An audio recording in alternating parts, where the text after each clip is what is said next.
Buenos días, hermanos, un abrazo, el Señor les bendiga en esta mañana, agradecidos con el Señor por su fidelidad, su misericordia, una mañana para reconocer la buena mano del Señor.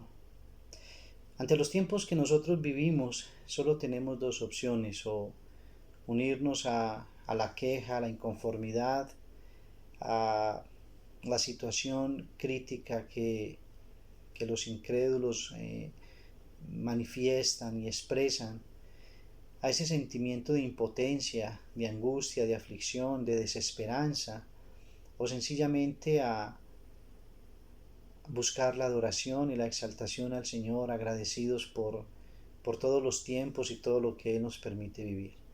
Les animo a que este sea un tiempo y un día para optar por la segunda opción, que seamos un pueblo agradecido, que seamos un pueblo que comprende y entiende los tiempos y sobre todo que entiende la soberanía de Dios, que Dios es un Dios que está obrando su perfecta voluntad, que Dios nos dé discernimiento para comprender los días en los que vivimos. Quiero decirles que los días que vivimos son muy valiosos para nosotros los creyentes, que estos son días que Dios nos está permitiendo fortalecer nuestra fe, crecer en nuestro conocimiento, en nuestra búsqueda del Señor, regalándonos espacios desde nuestras casas donde podamos incrementar nuestra búsqueda, nuestras relaciones en familia, fortalecer nuestra fe a través de los estudios, estar en quietud y en reposo, escuchando la voz del Señor. Son tiempos maravillosos para fortalecernos, para ordenar muchas cosas en nuestras vidas. Creo que es una oportunidad y una misericordia extendida de parte de Dios para que nuestras vidas estén perfectamente ordenadas y preparadas para el día de su regreso. Para los impíos, claramente es un llamado a gritos en alta voz del Señor, llamándoles al arrepentimiento, extendiendo su misericordia, que se vuelvan a Él, porque Él es fiel y justo para perdonar nuestros pecados, para recibir a aquellos que de corazón sincero se acercan en arrepentimiento, para reconocer que Él es el Señor y que no hay otro fuera de Él. Quiera el Señor que este tiempo sea un tiempo de mucho arrepentimiento, también un tiempo para dar testimonio y ser luz en nuestras casas a aquellas personas, familiares que no conocen del Señor. Así que reciban un saludo, un abrazo especial y rogando que la gracia y el favor del Señor continúen sobre cada uno de nosotros y el Señor siga sustentándonos con su gracia. Oro en esta mañana, hermanos, con ustedes por nuestros hermanos que están pasando situaciones difíciles de salud. Tenemos a Arley, que está hospitalizado, pasando un cuadro clínico de cálculos en la vesícula. Arley viene de algunos días muy difíciles de salud, de mucho dolor, pero gracias al Señor que en medio de toda esta pandemia, conociendo la situación de las clínicas como están, pudieron ingresarle y ahora está hospitalizado y confiando que pronto podamos tenerle entre nosotros. Así que oramos que el Señor le fortalezca, que fortalezca y sustente con su gracia la vida de Patricia. Y también oramos por algunos hermanos que están enfermos. Juan Fernando ha estado también enfermo, José, su familia, algunos hermanos que tienen algunos inconvenientes de salud, algunos también con síntomas del COVID. Pero gracias al Señor que Dios está cuidando y sustentando y que nuestros hermanos, cada uno pues ha sido responsable, obediente en todo lo que son las instrucciones. Algunos hermanos que inclusive han tenido cualquier tipo de gripa normal y se han cuidado y se han abstenido de inclusive de asistir a la iglesia por cuidar a los otros hermanos. Acto muy generoso y creo que muy correcto, y de esa manera cuidarnos en estos tiempos. Así que reciban un abrazo, saludos, nuestras oraciones por cada uno de ustedes, por los que están enfermos y por los que están aliviados, que el Señor nos siga sustentando con su gracia.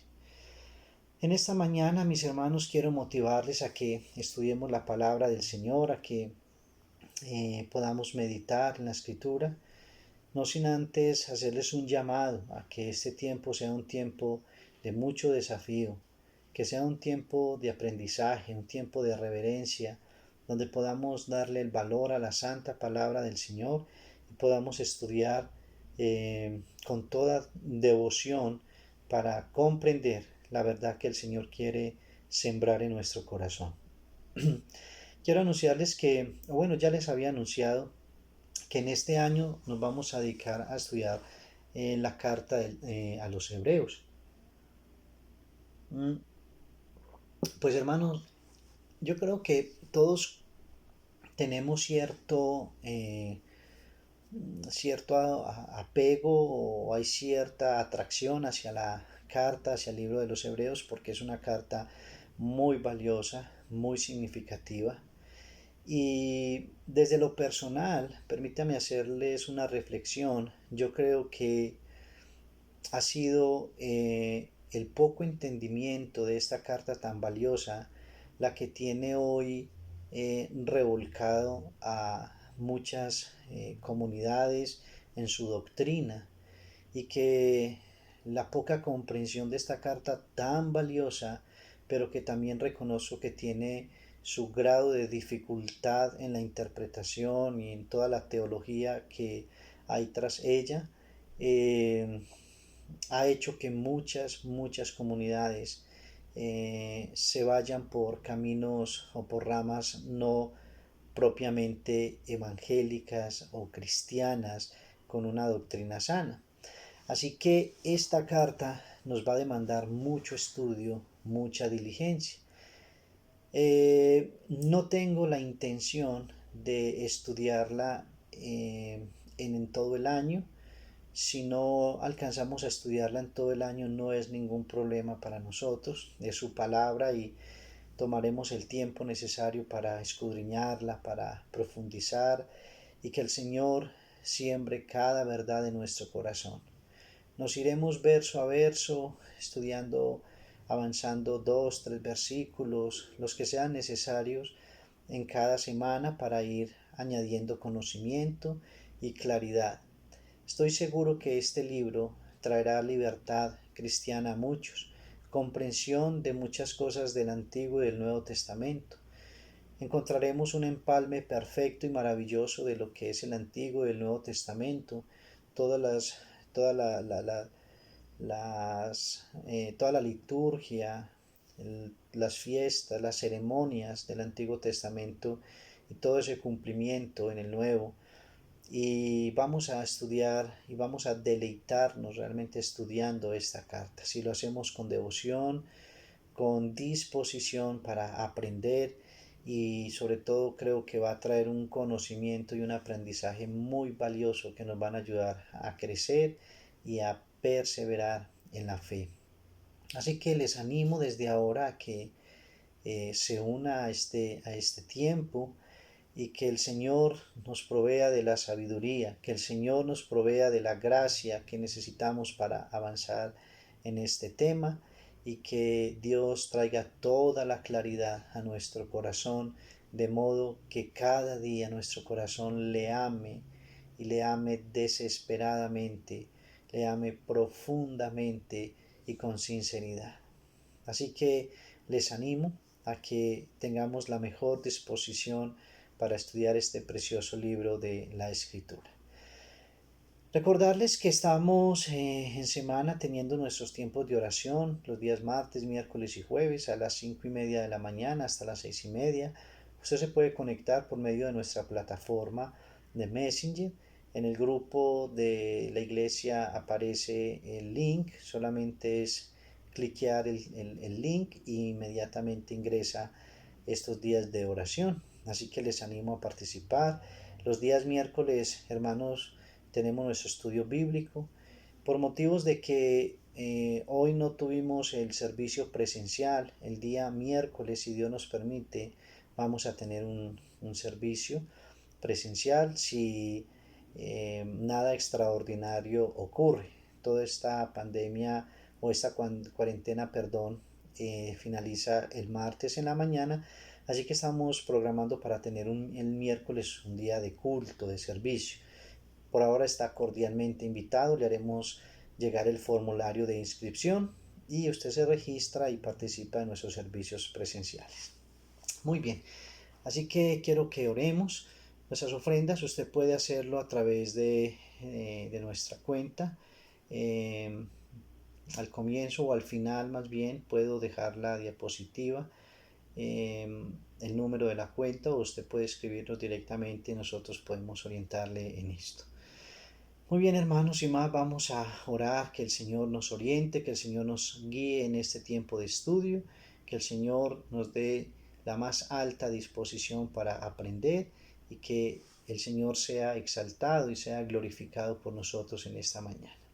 Padre bueno, te bendecimos y te exaltamos, Señor, por tu fidelidad. Gracias, Señor, por tus misericordias y por el cuidado tan especial que tú has tenido de cada uno de nosotros. Sabemos que algunos de nuestros hermanos han estado con quebrantos de salud, algunos, Señor, que ya has restaurado, que has levantado, Señor, y te agradecemos tu misericordia y tu favor sobre ellos. Algunos otros están incapacitados, Señor, están todavía con quebrantos de salud, algunos desde sus casas, otros en los hospitales.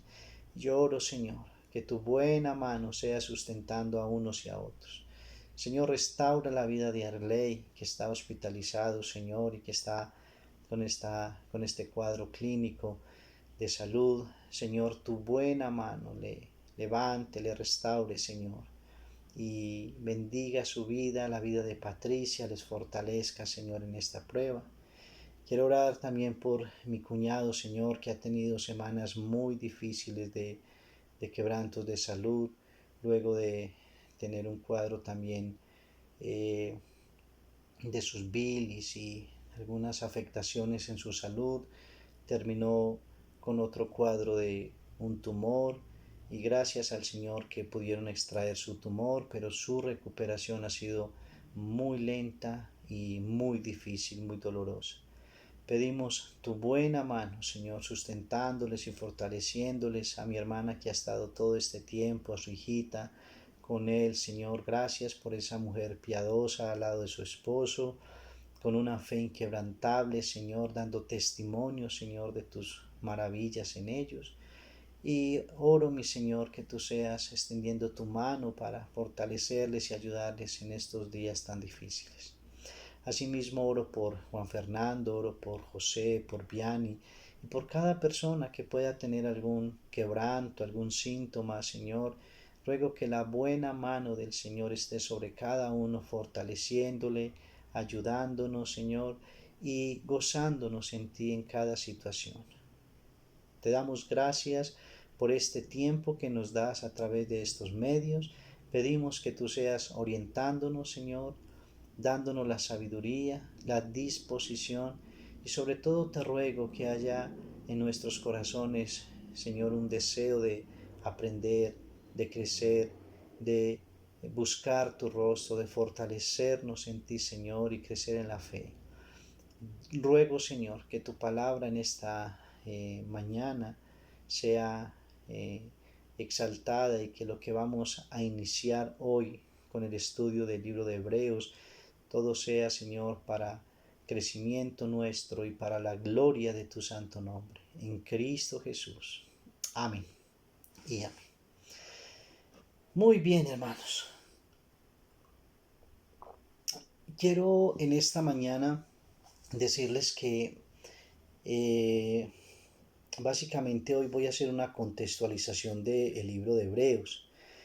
Y es muy importante, mis hermanos, esta contextualización. De hecho, déjeme decirle que probablemente entender lo que deseo exponer hoy es tener como toda la luz y toda la claridad de los diferentes temas que vamos a compartir durante la semana, durante las siguientes semanas. Así que yo les animo, hermanos, que ojalá usted pudiera tener su cuaderno, pudiera tomar anotaciones y pudiera subrayar textos. Pero esta contextualización es muy importante porque yo estoy seguro que la situación que vivimos actualmente, hablando en términos de población cristiana, entre comillas, es que muchas personas no han comprendido claramente esta carta. El comprender esta carta del libro de Hebreos nos da toda la claridad para establecer las doctrinas y la base bien clara de lo que es el Evangelio.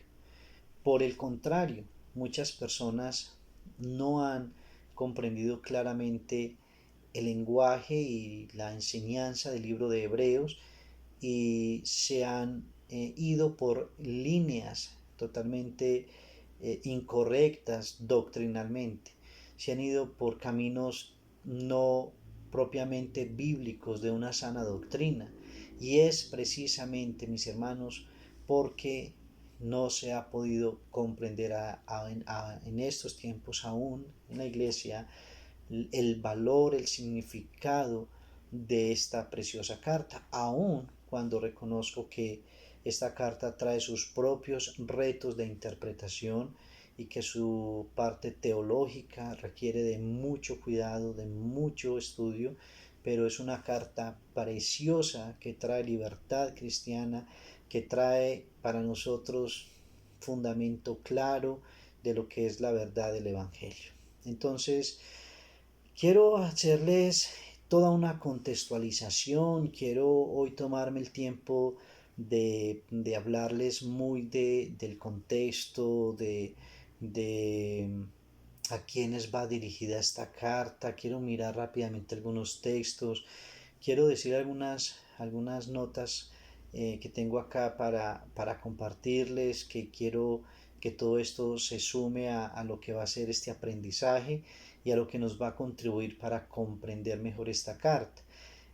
Voy a hablarles un poco y refrescarles un poco cómo era ese contexto antiguo de sacrificios y de relación de pueblo con Dios, para que podamos nosotros comprender claramente lo que tenemos acá y llegamos a algunas conclusiones.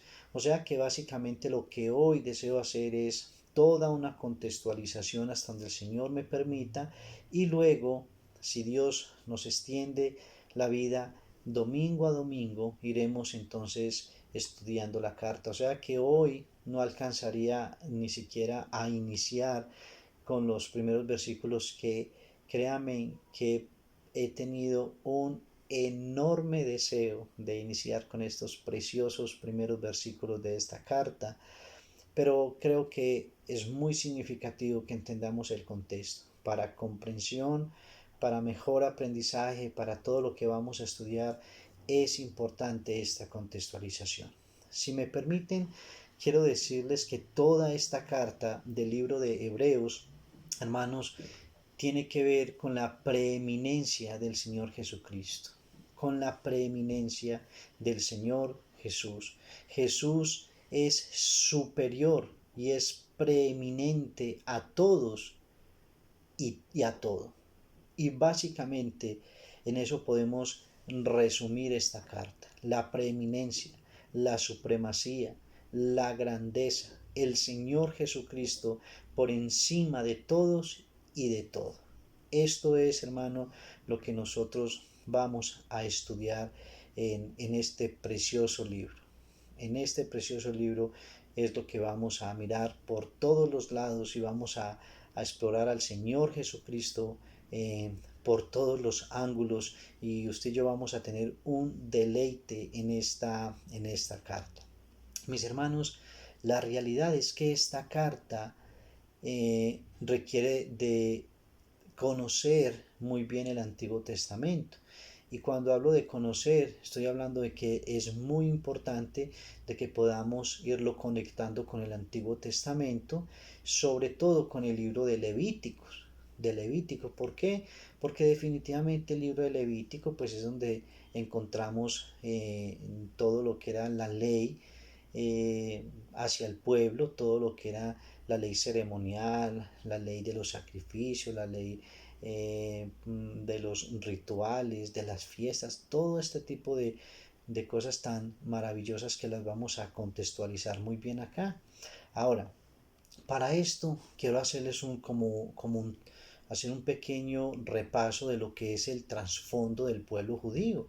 Repasemos un poco cómo era esa situación, cómo se daba la situación con el pueblo, y entonces teniendo eso en mente vamos entonces a mirar un poco el contexto de la carta, ¿correcto? Entonces es importante que miremos un poco hacia atrás, hacia el Antiguo Testamento, y recordemos básicamente cómo es que se da esta relación inicial de Dios con el pueblo judío. Entonces, yo sé que algunos de ustedes lo pueden tener muy presente, pero vamos a repasarlo también porque nos va a ayudar a recordar, ¿correcto? Entonces, es muy importante empezar a mirar como los pasajes y los versículos particulares que, que nos permiten pues mirar dónde inicia y de qué manera inicia la relación de Dios con los judíos. Déjenme iniciar diciéndoles que para los judíos siempre había sido peligroso acercarse a Dios. De hecho, Dios les había escrito en su palabra, en el libro de Éxodo capítulo 33, en el verso 20, el Señor había escrito en su palabra diciendo, no me verá hombre y vivirá. O sea que el pueblo judío tenía muy claro esta verdad. Ellos sabían que tener una relación cercana, tener una relación personal con Dios era altamente peligroso. Ahora, déjeme más o menos como narrarle la historia de cómo se relacionaban y cómo comenzó esta relación de Dios con el pueblo judío. Recuerde que ellos tenían el gran día de la expiación, que es lo que se conoce hasta el día de hoy con el Yom Kippur. El Yom Kippur era un día de sacrificio o era el día de la expiación donde se presentaba el sumo sacerdote, que ocurría una vez al año. Esto era algo que solamente el sumo sacerdote podía hacer y lo hacía a favor y en nombre de todo el pueblo judío. Entonces el Yom Kippur ocurría una vez al año y que muchos judíos hermanos pues obviamente esperaban este día. De hecho déjeme decirle que hasta el día de hoy lo celebran, de una u otra forma lo celebran. Y valga la pena como mencionar que inclusive es una de las grandes tendencias que algunas denominaciones o algunas comunidades cristianas han ido adoptando nuevamente como estas costumbres judías, estas raíces del pueblo judío y están volviendo a practicar este tipo de cosas, entre ellas el Yom Kippur. Eso es un resultado de no comprender claramente la carta del libro de Hebreos. Entonces, ¿qué ocurría en el Yom Kippur? Pues que una vez al año el sumo sacerdote venía y se presentaba en el lugar santísimo, donde estaba la gloria del Señor o la chequiná de Dios que se conocía, donde estaba presente de manera única realmente la presencia, la chequiná del Señor. Y no podían ninguno de ellos ver a Dios, no podían contemplarlo ni siquiera. Hermanos, no podían acercarse excepto en este único día del año, y solo una persona podía hacerlo, el sumo sacerdote. Debía entrar y debía salir rápido. De hecho, usted puede mirar en el libro de Levítico, en el libro de Números, vamos a mirarlos a través del estudio que vamos a ir haciendo, de que inclusive debían entrar no solamente con ropas especiales, sino que entraban hasta con sogas amarrados en sus cinturas, porque muchas veces aún los sumos sacerdotes morían en la presencia del Señor como un acto donde Dios no aceptaba ese día la expiación de los pecados del pueblo, y los sacerdotes morían ahí, ellos los alaban. O sea, no se podía quedar allí, no era que el sumo sacerdote iba y hacía visita y estaba en el lugar santísimo y disfrutaba ese día. No, ese era un día, hermano, muy tenso para el sumo sacerdote y para el pueblo, porque era el día que ellos ingresaban a la presencia del Señor y que presentaban los sacrificios del pueblo, a favor del pueblo, y había mucha tensión si eran aceptados o no. Entonces había un terror de juicio impresionante en medio del pueblo. Ahora, naturalmente, como no había ninguna cercanía personal con Dios, pues entonces debía existir alguna base para la comunión entre el pueblo de Israel y Dios.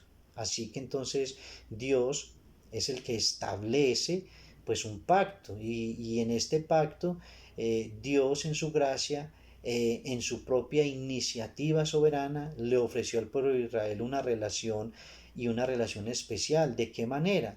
De una manera muy única.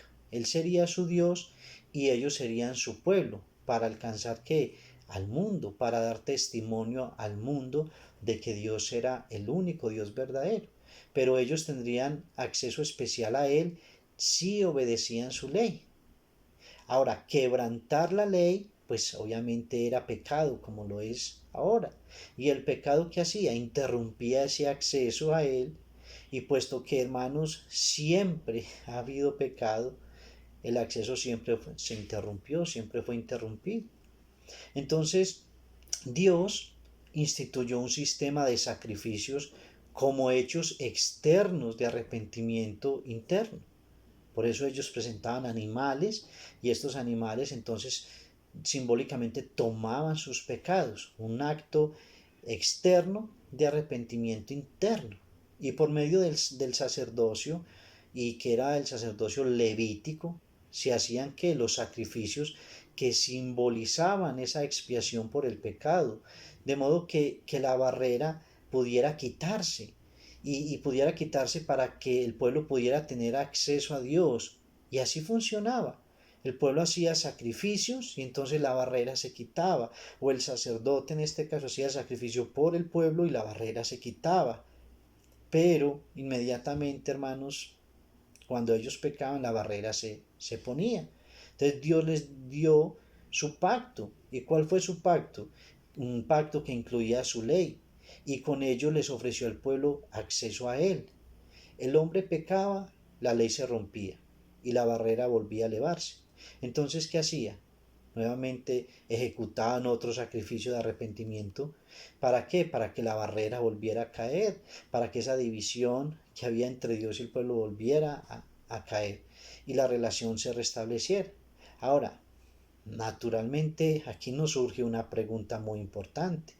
La pregunta es, ¿qué o con qué frecuencia tenía que haberse o hacerse sacrificios para que ellos pudieran gozar de esa relación con Dios? Pues la respuesta a todo yo creo que la sabemos. La respuesta es incesantemente, continuamente, hora tras hora, día tras día, mes a mes, año tras año. Y nunca paraba. ¿Por qué, mis hermanos? Porque todos sabemos que el pecado siempre ha estado. El pecado ha sido una cuestión que ha roto la relación del hombre con Dios. Ahora, además de esto, los sacerdotes también eran pecadores en aquel entonces. ¿Y qué tenían que hacer? Tenían que hacer sus propios sacrificios por sus pecados antes de que pudieran hacer los sacrificios por los pecados del pueblo. Entonces esto era bien interesante. Ahora usted va a entender por qué la importancia de hacer toda esta contextualización desde el Antiguo Testamento. Entonces, ¿qué podemos nosotros concluir ahí? Que esto solo era un hecho que demostraba la ineficacia de este sistema de sacrificio. Los hombres, cada vez que quebrantaban la ley, pues rompían la relación con el Señor, pero el hombre continuamente está pecando. Entonces continuamente pues se rompe la relación con Dios y eso solo deja ver la ineficacia de este sistema. Entonces era una batalla perdida contra el pecado y la barrera que se generaba por el pecado. Y aparte de todo esto, mis hermanos, es importante recordar que el sistema en su totalidad nunca eliminaba el pecado de manera completa. Recuerden que para este entonces todo este sistema sacrificial lo único que hacía era que cubría el pecado del pueblo. Entonces imagínense, todo esto es algo bien tremendo. El hombre necesitaba un sumo sacerdote y un sacrificio perfecto para abrir el paso de una vez por todas. El hombre necesitaba de que alguien tomara sus pecados y los arrojara realmente a lo profundo de la mar. Un sacrificio que fuera más que una simple figura, un sacrificio que fuera más allá, que no tratara uno a uno sus propios pecados, sino que se los llevara todos de una vez por todas. Y hermanos, quiero decirles que eso es lo que dice el libro de Hebreos exactamente acerca del Señor Jesucristo. Eso fue exactamente lo que Jesús fue y lo que hizo realmente por los pecados de la humanidad. Entonces, es muy importante recordar ese contexto de el pueblo de Israel y contextualizarlo, comprender lo que ellos tuvieron que experimentar a través de todos estos sacrificios, a través de toda esta forma establecida para tener la relación y el acercamiento con Dios, que fue algo fallido totalmente, que solamente nos deja ver la necesidad de algo más grande, de algo superior, de algo mejor, y que ese algo mejor es el Señor Jesucristo, que es lo que nos muestra el libro de Hebreos y que nos lo deja ver como lo más grande, lo más alto, lo que realmente es verdadero, la superioridad de nuestro Señor Jesucristo. Entendiendo esto, mirando un poco esto, vamos a entrar como a mirar en qué consiste esta carta de Hebreos, en qué consiste. Ahora, es importante, mis hermanos, resaltar nuevamente que este es un libro con muchas verdades profundas y que muchas de ellas son difíciles de entender, de captar, que exigen realmente de mucha disciplina, de mucho estudio de nosotros, de mucho compromiso con la verdad. Teniendo esto presente, quiero apelar a las palabras de un gran profesor y teólogo, el doctor Charles Feinberg. Él dijo que no es posible entender la carta de los Hebreos sin entender el libro de Levítico, porque Hebreos tiene su base en qué? En los principios del sacerdocio levítico, y eso es verdad, mis hermanos. Por eso, a medida que vamos a ir estudiando la carta de Hebreos, vamos a ir mucho al Antiguo Testamento, a Éxodo, a Levítico, a Números, para que podamos entender y ver cómo se relacionan estos dos testamentos, el Antiguo y el Nuevo, que no se contradicen, sino que por el contrario, se complementan, y que sencillamente el Nuevo Testamento nos ayuda a entender el Antiguo y el Antiguo al Nuevo. Eso es la verdad que siempre se expone de los dos testamentos, ¿correcto? O sea, se dice que el Nuevo Testamento estaba escondido en el Antiguo Testamento, y el Antiguo Testamento, mis hermanos, se cumple en el Nuevo. Entonces, eso es maravilloso. Por eso, déjenme recordarles en primer lugar el autor. Mis hermanos, la verdad, para ser honesto, es que muchos buenos teólogos hasta el día de hoy coinciden y no se atreven públicamente a decir de quién es el autor. O sea, la epístola para ellos o para muchos teólogos es de autor desconocido.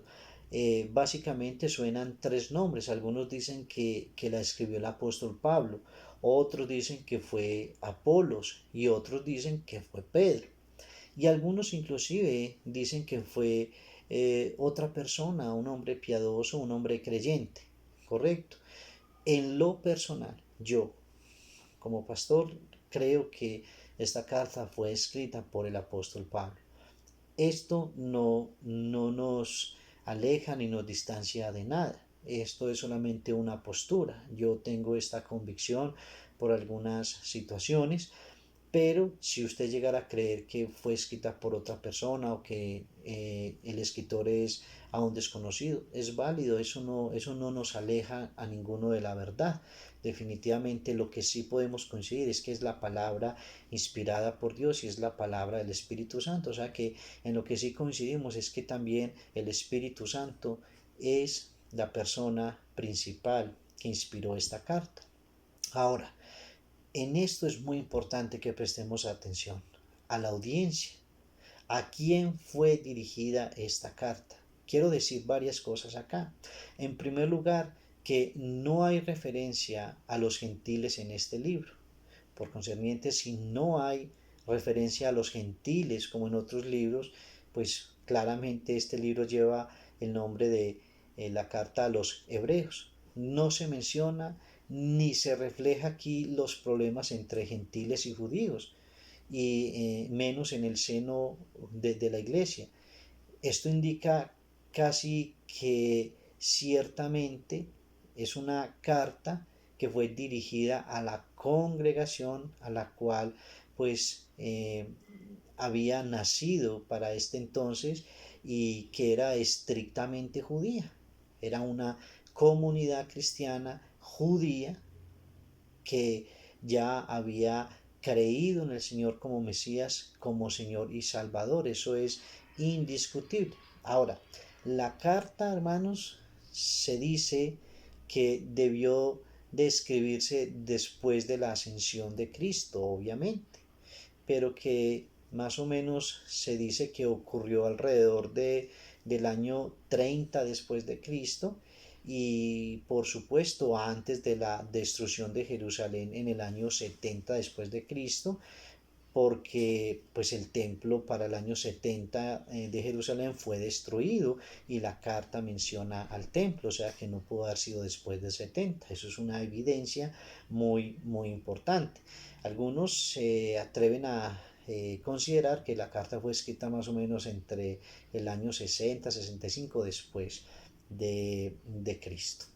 Muy bien, datos que son valiosos y que vale la pena como tenerlos presente y que en algún momento nos pueden ayudar, pero que son solo históricos. Ahora, lo que debemos entender es que a lo largo de esta carta se tiene en mente tres grupos básicos de personas.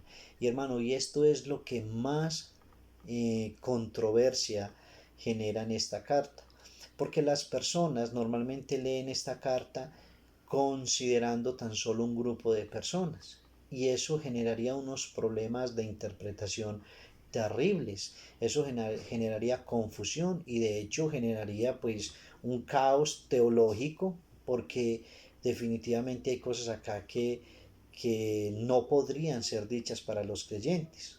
Entonces es muy importante entender esto desde ahora, de que esta carta fue escrita para tres grupos básicos de personas.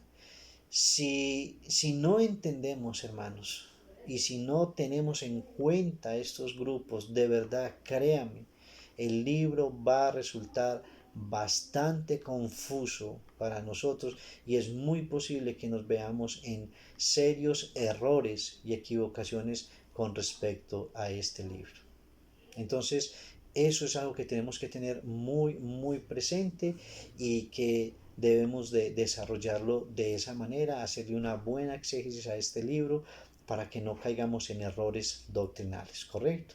Entonces, como la carta se refiere con frecuencia a los creyentes, hermano, tampoco podemos decir que fue escrito principalmente para los incrédulos, ¿cierto? Porque continuamente se habla a los creyentes. Y viceversa, no podemos decir que fue escrita para los incrédulos, porque claramente pues se menciona a los creyentes. Entonces, de modo que debió escribirse, y que claramente lo que vamos a mirar por los textos es que se escribió para diferentes grupos y que hay tres grupos básicos en estas comunidades judías, y esa es la base fundamental, esa es la base fundamental para entender esta epístola, y ahí es donde las personas, hermanos, suelen tener los grandes problemas teológicos de interpretación, sobre todo capítulo 6, capítulo 10, que son muy difíciles de comprender si no prestamos atención a qué grupos está hablando la escritura. Entonces lo que voy a usar es que los minutos que me quedan les voy a hablar a qué tres grupos se refiere esta epístola maravillosa, esta carta a los hebreos. Vamos a hablar en primer lugar al grupo número uno, que fue al grupo de cristianos hebreos. ¿Quiénes son los cristianos hebreos? Los hebreos, obviamente, los judíos que reconocieron a Jesús como el Mesías, que le aceptaron como Señor y Salvador. Ese es el primero. Ahora, esto es importante mencionarlo porque no estamos hablando como los cristianos que se hacen judíos hoy. No, eso no tiene nada que ver, eso no es bíblicamente correcto, ni bíblicamente posible. Como que una persona de Occidente hoy termina con una kipá y termina con una cantidad de elementos de los judíos y participando de ceremonias judías y todo eso. No, pues usted es paisa, ubíquese, usted está acá en Medellín, usted no es judío. Ni practicar ni ponerse una kipá lo va a ser judío. No, es que eso no es así, eso no funciona así. Eso es una mala interpretación precisamente de estos textos. Entonces vamos a mirar. Primero, en esta comunidad de judíos pues había una congregación de verdaderos creyentes y verdaderos creyentes en el Señor Jesucristo, que eran provenientes del judaísmo, en el que ellos habían nacido y habían crecido toda la vida, pero ahora habían nacido de nuevo, habían recibido al Señor Jesucristo como su Mesías, como Salvador personal, y se habían hecho, obviamente, pues sus discípulos y sus seguidores. El resultado fue una hostilidad tremenda, mis hermanos. El resultado para este primer grupo fue una situación muy difícil de persecución, de sufrimiento. ¿Y de quién? De su propio pueblo. Sufrieron mucho, pues fueron perseguidos por sus compatriotas judíos y aún se cree que también por los gentiles. Esta carta va dirigida en parte a esos fieles cristianos que estaban siendo perseguidos por sus propios compatriotas que no se habían convertido al cristianismo.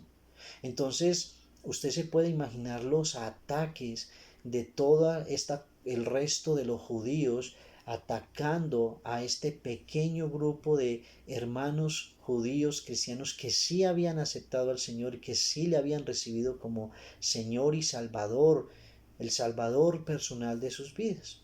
Ellos estaban en peligro de volver, hermanos, a los patrones y a las normas del judaísmo. Básicamente el ataque se centraba ahí. Ahora, eso no es una cuestión difícil de comprender porque usted y yo vemos a través de muchas epístolas y muchas cartas del apóstol Pablo que eso era un problema repetitivo.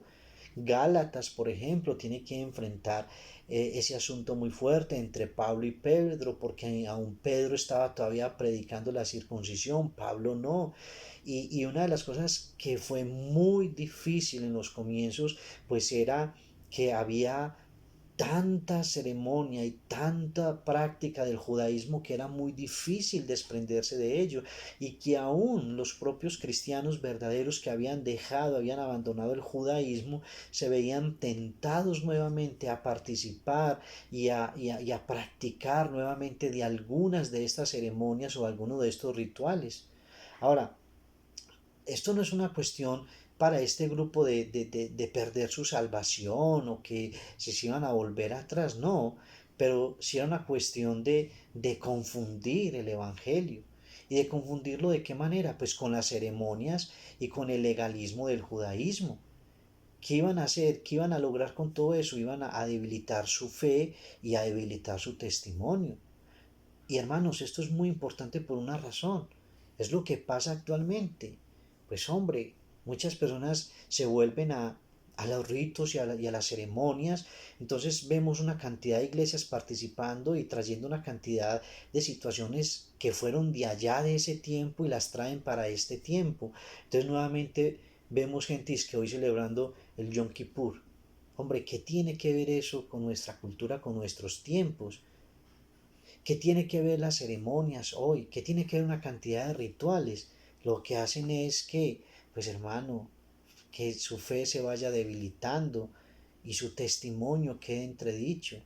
Ellos no pudieron llegar al punto de aceptar la distinción clara del Evangelio, del nuevo pacto, que era lo que ellos estaban recibiendo en el Señor Jesús.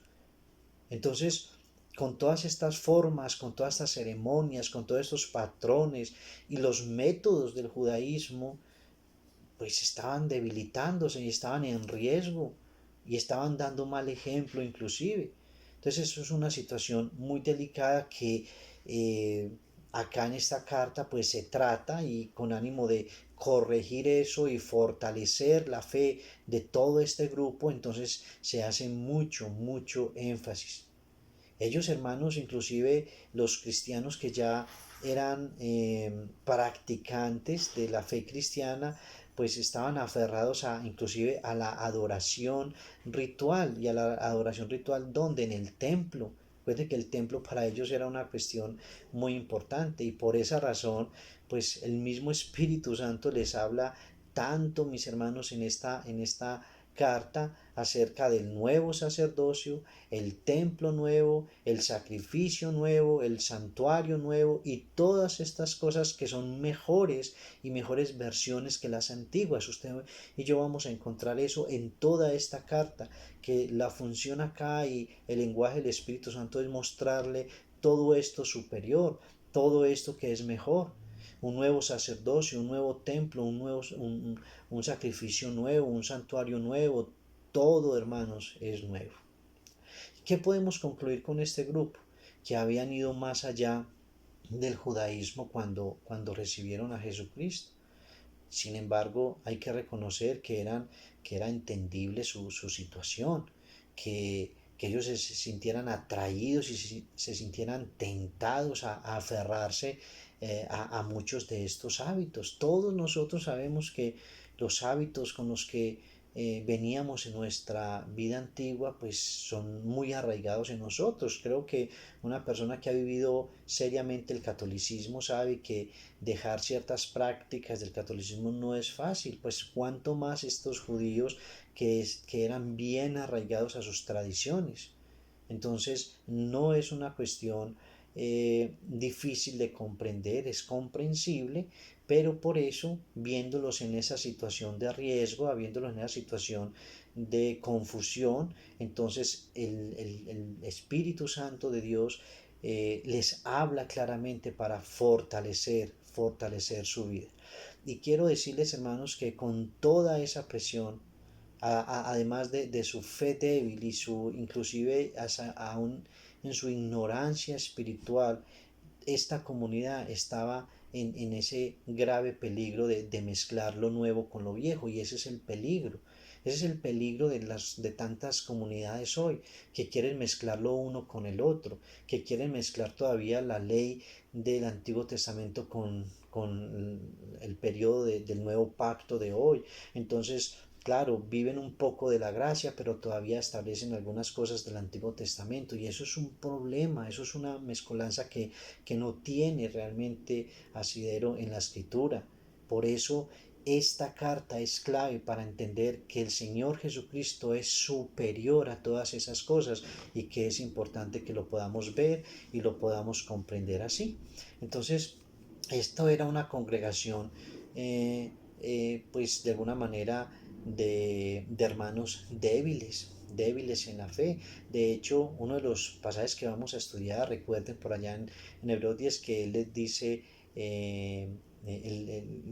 la carta les habla diciendo, debiendo ser ya maestros y aún tienen necesidad de leche espiritual, porque definitivamente le está diciendo a ustedes, debiendo ya de haber crecido, de ser maduros, ya ha pasado tiempo y todavía están con esas niñerías espirituales, todavía son tan frágiles en la fe. Es muy interesante. De ahí podemos ver de que era una iglesia, y que una iglesia de cristianos genuinos y verdaderos, pero que era muy débil, que necesitaban ser fortalecidos. Entonces el Espíritu Santo les envió directamente esta carta. ¿Para qué? Para fortalecer su fe. ¿Y fortalecerlas de qué manera? En el nuevo pacto, para mostrarles que no necesitaban el templo antiguo. De hecho, de alguna manera el Espíritu Santo ya les estaba preparando, porque pues se sabía que el templo iba a desaparecer, y fue lo que aconteció en la historia de la iglesia en el año 70, cómo el templo es destruido por quién, por el emperador Tito. Tito Vespasiano fue el que destruyó el templo en el año 70. Entonces el Espíritu Santo inclusive ya les estaba era preparando, diciendo, miren, no confíen, no se apeguen, no se aferren tanto a esa adoración en el templo. Aquí ya no es una cuestión del lugar, aquí es la adoración en nuestro corazón. Y note que asimismo aconteció. Entonces no necesitaban los sacrificios diarios que ellos presentaban en el antiguo pacto, no necesitaban las ceremonias del antiguo pacto, tenían un pacto nuevo, mejores cosas, tenían un mejor sacerdote, hermanos, tenían un mejor santuario, tenían un sacrificio nuevo. Las imágenes y los símbolos que ellos habían conocido, que habían vivido, pues habían de dar paso a qué, a la realidad, a lo verdadero en el Señor Jesucristo. Y la epístola, hermanos, de los hebreos se escribió para dar confianza a estos creyentes que estaban hundiéndose.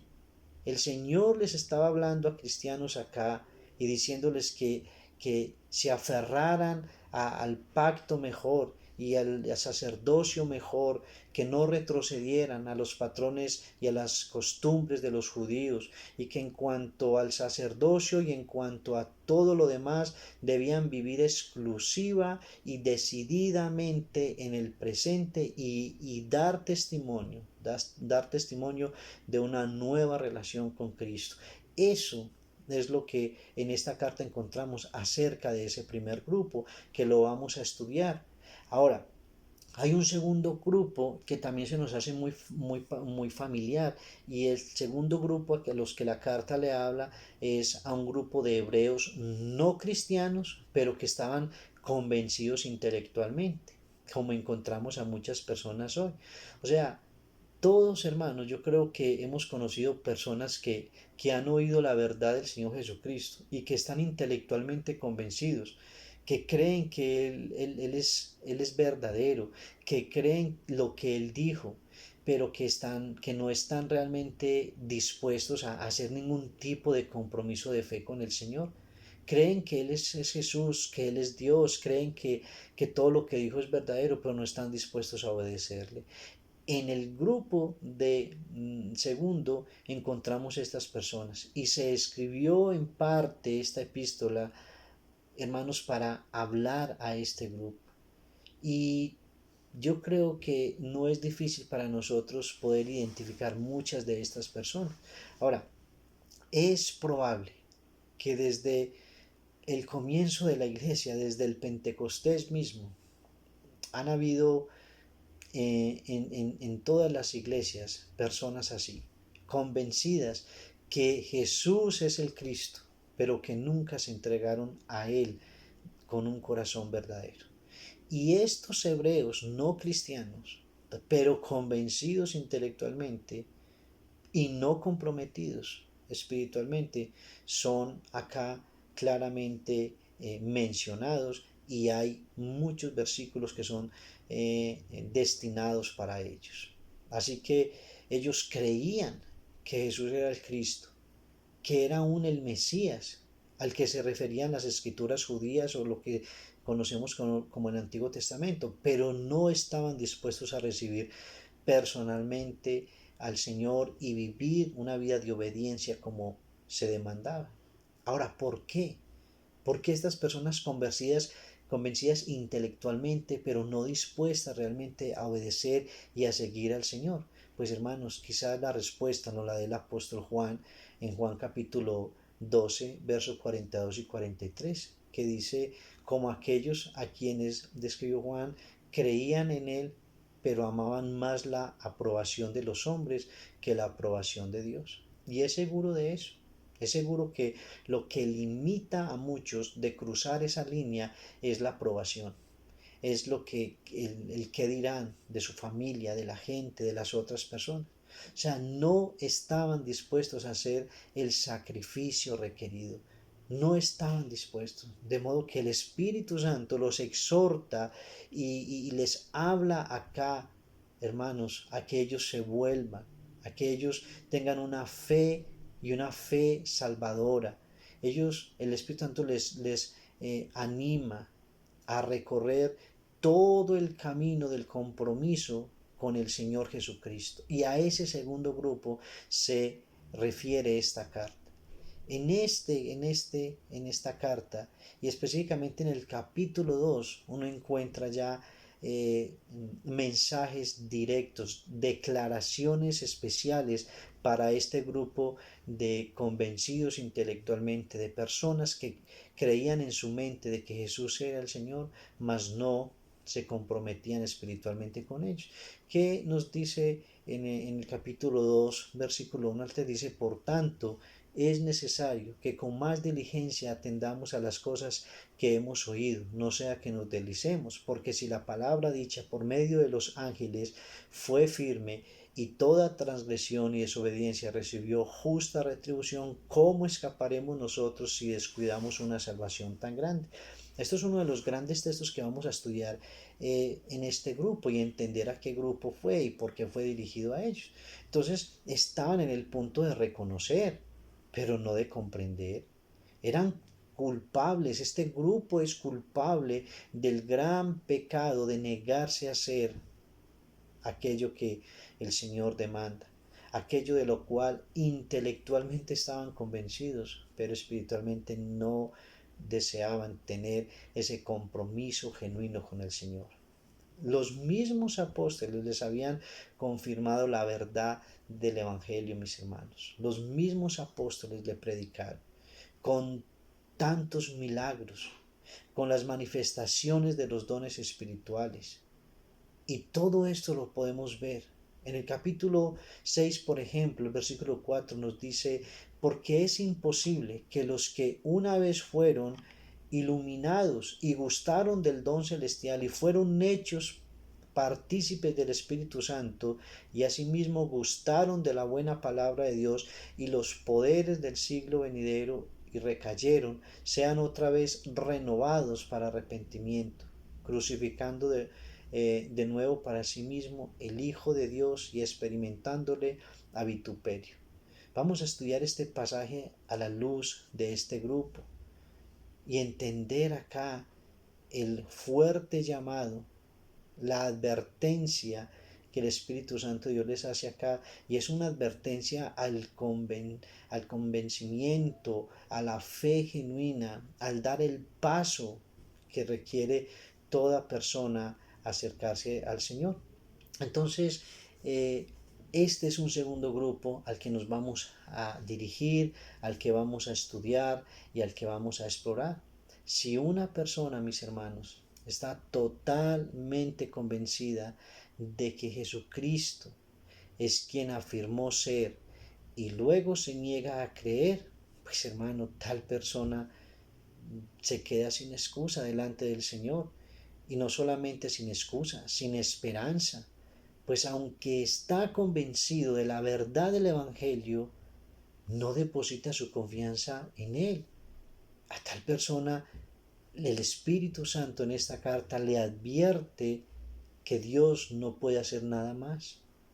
¿Cuál es el pecado más grande que puede cometer un hombre acá en la tierra si no es rechazar al Señor Jesucristo? Juan lo describe de esa manera: el que no cree en él ya ha sido condenado. Y de eso se trata. Hebreos 10:26 dice: porque si pecamos o pecaremos voluntariamente después de haber recibido el conocimiento de la verdad, ya no queda más sacrificio por los pecadores. Ya no queda. No queda sino, hermano, el juicio para esta persona, como lo dice en el versículo 29. ¿Cuánto mayor castigo pensáis que merece el que pisoteare al Hijo de Dios y tuviere por inmunda la sangre del pacto en la cual fue santificado, e hiciere afrenta al Espíritu de gracia? Note qué tan tremendo es. O sea, cuando una persona conoce la verdad del Evangelio y lo rechaza voluntariamente, hermano, las consecuencias son terribles y permanentes. Eso es lo que vamos a mirar y a estudiar para este segundo grupo.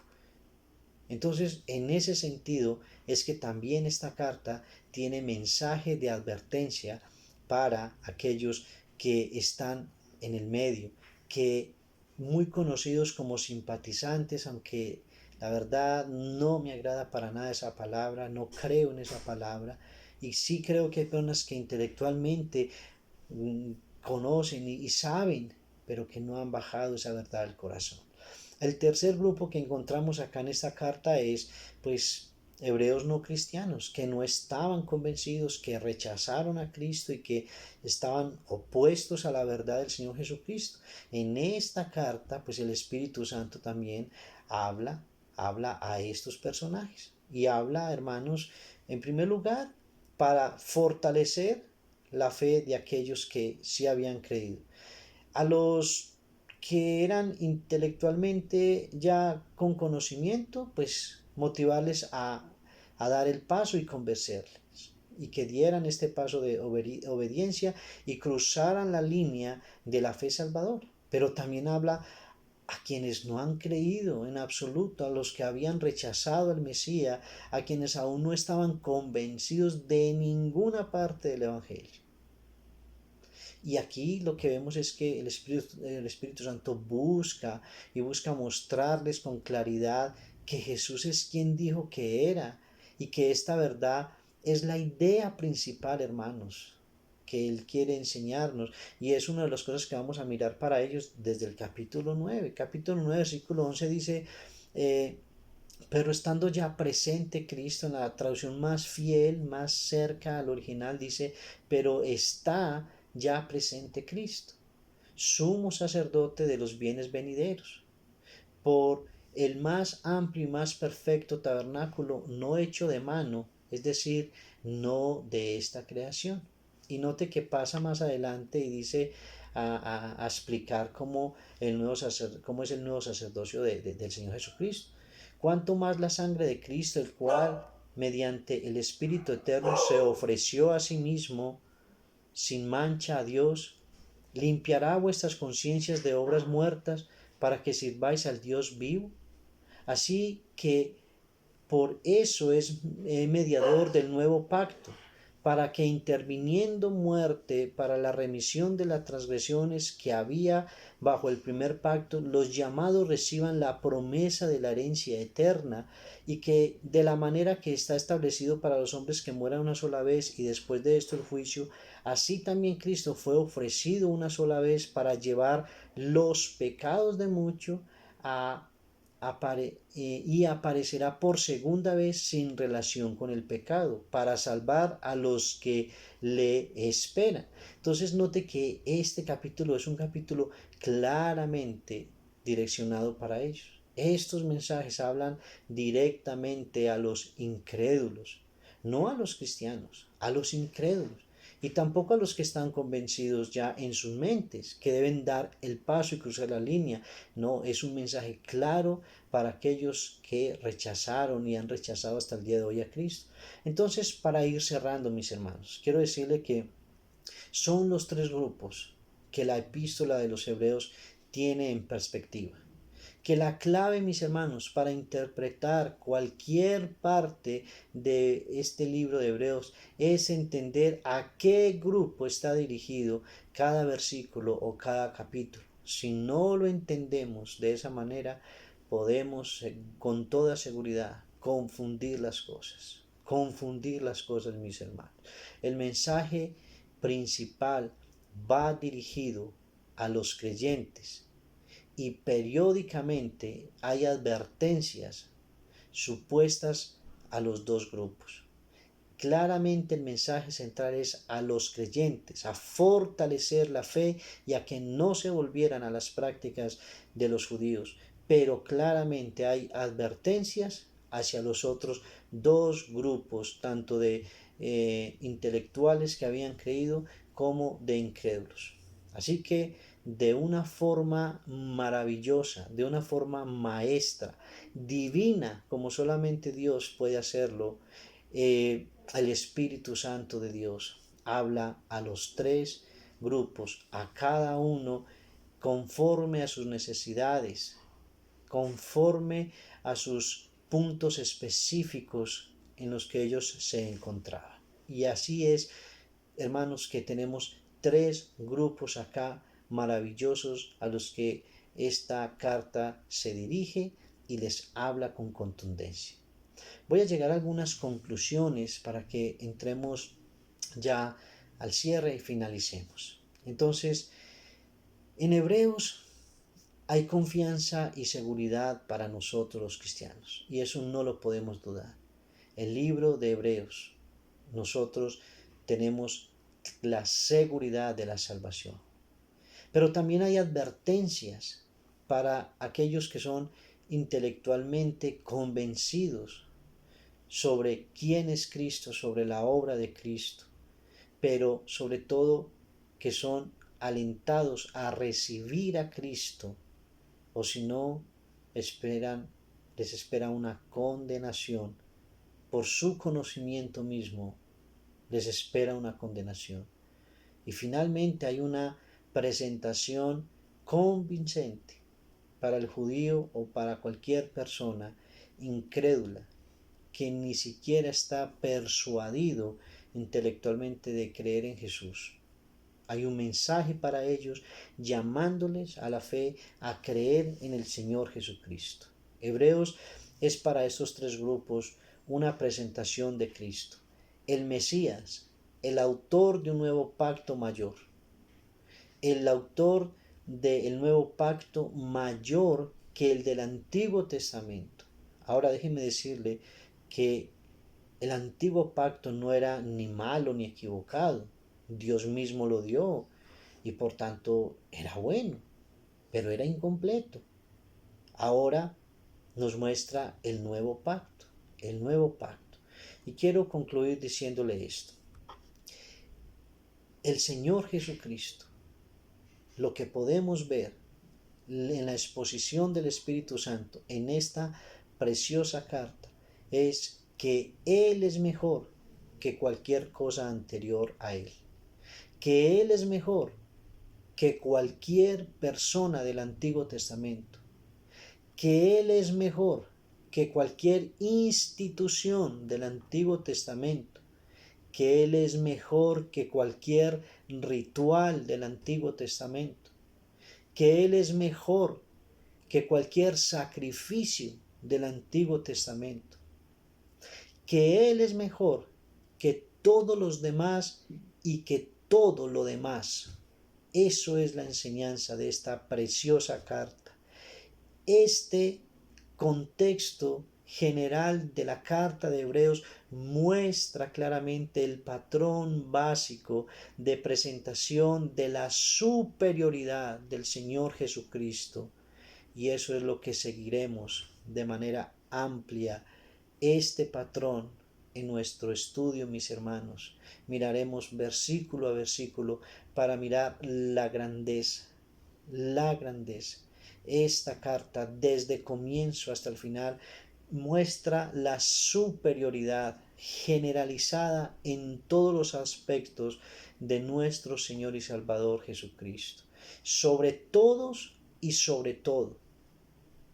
Así que, mis hermanos, tenemos una gran carta para estudiar, para deleitarnos, para crecer claramente, para aclarar inquietudes, para que nosotros podamos avanzar en nuestra fe. Este es el mensaje, la supremacía, la grandeza del Señor Jesucristo por encima de todos y todos. Y yo ruego que el Señor disponga en nuestro corazón y nos dé mucho deseo de aprender, mucho compromiso, mis hermanos, de avanzar en nuestra fe, de aclarar tantas dudas en nuestro tiempo, mis hermanos, que son tiempos tan peligrosos donde la gente está mezclando todas las cosas de la verdad, de la doctrina, y hay una mezcolanza de unas cosas y de las otras. Esta carta es fundamental precisamente por eso, porque pone en orden, porque muestra claramente a quiénes y de qué manera le habla, y que en últimas el mayor y principal interés del Espíritu Santo es mostrarnos a Cristo como el mejor de todos. En esta epístola reina, hermanos, el contraste. Todo lo que aquí se presenta en esta carta es presentado como mejor, una esperanza mejor, un pacto mejor, una promesa mejor, un sacrificio mejor, una sustancia mejor que es Cristo, un país mejor, una resurrección mejor, un todo y por todo mejor. Aquí se presenta a nuestro Señor como el mejor supremo, y nosotros somos presentados como estando con Él. Qué glorioso es esta carta. Y habitando en una dimensión completamente nueva, la celestial. Leemos del Cristo celestial, del llamado celestial, del don celestial, de la patria celestial, de la Jerusalén celestial y de nuestros hombres escritos en los cielos. Todo es nuevo, todo es mejor. No necesitamos lo antiguo. Por favor, entienda eso. No necesitamos lo antiguo. Cierro con este versículo de Hebreos capítulo 8, verso 1. Ahora bien, el punto principal de lo que venimos diciendo es que tenemos tal sumo sacerdote, el cual se sentó a la diestra del trono de la majestad en los cielos. Y quiero decirle algo, esa palabra se sentó tiene mucho significado. Este es el resumen completo de Hebreos en una sola frase. Nuestro sacerdote es el sumo sacerdote de sumos sacerdotes y está sentado por una razón, porque su obra está terminada, completamente consumada por toda la eternidad y a favor nuestro. Bendito el nombre de nuestro Señor. Lo que vamos a explorar, lo que vamos a estudiar es una carta gloriosa, maravillosa, que traerá tanto crecimiento y tanto fortalecimiento en nuestra fe. Hermanos, el Señor nos ayude, el Señor nos dé días para estudiar y deleitarnos en estas verdades gloriosas.